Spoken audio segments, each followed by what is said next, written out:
Assalamu alaikum. I'm Ifat Jahan Sonnet. Today I'm going to talk on a research paper and I'm going to present the research paper through PowerPoint slides. And my research presentation topic is the relationship between port choice and terminal involvement of alliances members in container shipping. So I have chosen the paper from Google Scholar, and I have verified that it is a paper of Q1 journal, because the journal is Journal of Transport Geography, which has a ranking of Q1. The paper has been published by Elsevier, and the paper was cited over 170 times, and it was published in 2017. So my slides outline is going to be the research paper outline, basically. So it will consist of abstract, introduction, methodology, discussion and findings, conclusion and references. So the abstract. So the abstract revolves around the port selection in the North European ports. The port selection, does it require strategic alliances from bigger shipping lines, or the alliances need terminal involvement?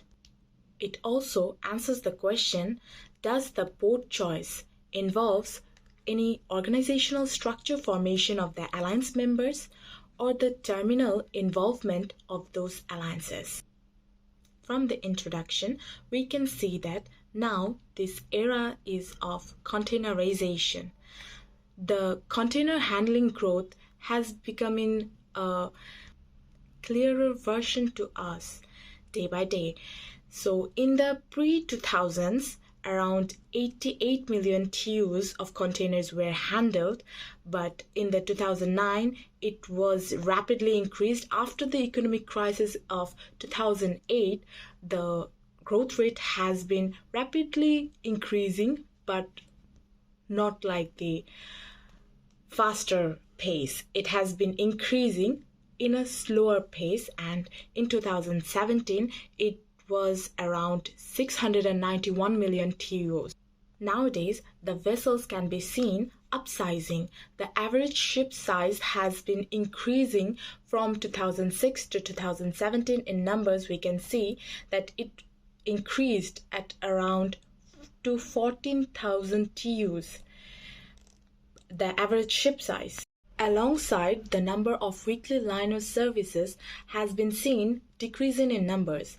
In 2006, it was around 35 weekly liner service calls, but in 17, it got to around only 17 numbers per week. So it has really increased the port competition among the container ports. The literature review consists of factors affecting port and terminal selection.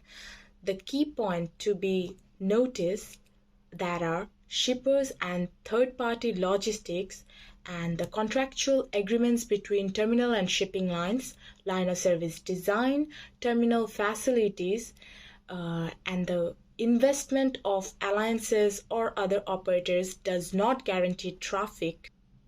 Another key point, formation of strategic alliances in container shipping, which consist of larger container vessels which are acquired to explore new market and fleet deployment. The stability of alliances do depend on joint ship capacity and demand, and the asset management and competition among carriers affect merger acquisition or alliance building. Then the entry of shipping lines in terminal operations also involves vertical integration and diversification in the terminal involvement of alliance members, the semi-dedicated terminal facilities, which also provide selling spare capacity to the partner members of the alliances, investment in mega vessels, reduce delay cost and terminal handle charge, ensuring container facilities, which increases bargaining power towards pure stevedores. by the alliance members, and equity joint ventures attract foreign investors on port reforms. Now, on the methodology part, the important question, the research question, which revolves around terminal involvement of the alliance members. Does it have any effect on port calling by those members of alliances? The data type we have chosen for our data collection consists of two types. They are binary data and non-binary data. Binary data revolves around comparisonal questions which either answers yes or no. The points of those binary data revolves around alliance membership, member involved in terminal involvement, terminal capacity, throughput, weekly liner services, weekly capacity, and annual volumes. And then the non-binary data revolves around three hypotheses. First hypothesis is that the capacity of terminal handling influence port calls from alliances, and only alliance involved terminals handle more port calls. And the last hypothesis is that alliance involved terminals receives the highest share of port calls only from the alliance members.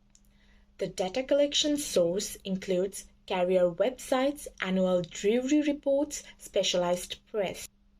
From our findings, we have found that the alliance members does a lot of activities together, and that is they do share the slots between them, and they also arrange vessel sharing agreements between them. And now the analysis result, the binary dataset results requires higher weekly frequency of the liner services. But in reality, there have been lower weekly frequencies due to less service frequency of larger container vessels.